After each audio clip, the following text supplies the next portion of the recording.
Doctor দেখছে কোন doctor? চট্টগ্রামের পটিয়া উপজেলা স্বাস্থ্য কমপ্লেক্স আকস্মিক পরিদর্শন করেছেন পটিয়া থেকে নির্বাচিত সংসদ সদস্য এনামুল হক এনাম। বৃহস্পতিবার দুপুরে তিনি হাসপাতালের বিভিন্ন ওয়ার্ড ঘুরে রোগীদের সঙ্গে কথা বলেন এবং স্বাস্থ্য সেবার মান ও নানা সমস্যা সম্পর্কে খোঁজ খবর নেন। পরিদর্শনকালে নির্ধারিত শয্যার বাইরে বারান্দা ও ফ্লোরে চিকিৎসা নেওয়া রোগীদের অবস্থাও দেখেন তিনি।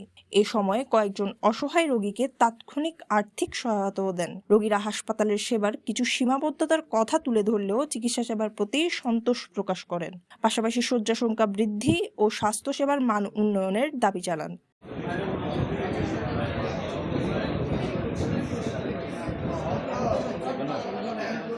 উপজেলা স্বাস্থ্য কর্মকর্তা ডাক্তার আবু তয়ুব হাসপাতালের বিভিন্ন সমস্যা এমপি এনামুল হকের সামনে তুলে ধরেন। পরে চিকিৎসক ও গণমাধ্যম কর্মীদের সঙ্গে মতবিনিময় সভায় এমপি এনামুল হক বলেন, এখানে একটা নার্সের বিষয় নিয়ে নার্সদের একটা সিন্ডিকেট, এই সিন্ডিকেটের মধ্যে দিয়ে তারা বিভিন্ন রুগীকে প্রাইভেট হসপিটালে পাঠাচ্ছে, ব্যবহার খারাপ হচ্ছে, ওনারা রুগীদের সাথে ব্যবহার খারাপ করতেছে এবং ডাক্তারদের অনিয়মের কথা বলা হচ্ছে।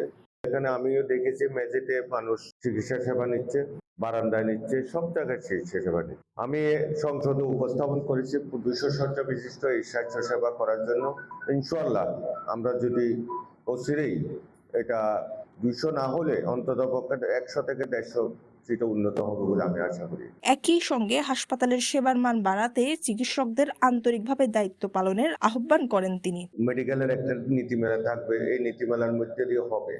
এখন কোন ডাক্তারে করছে না করছে সেটা আমি জানি না, তবে ডাক্তারাই এই তদন্তটা করবে মনে হয়। News desk, CTG post, Chittagong.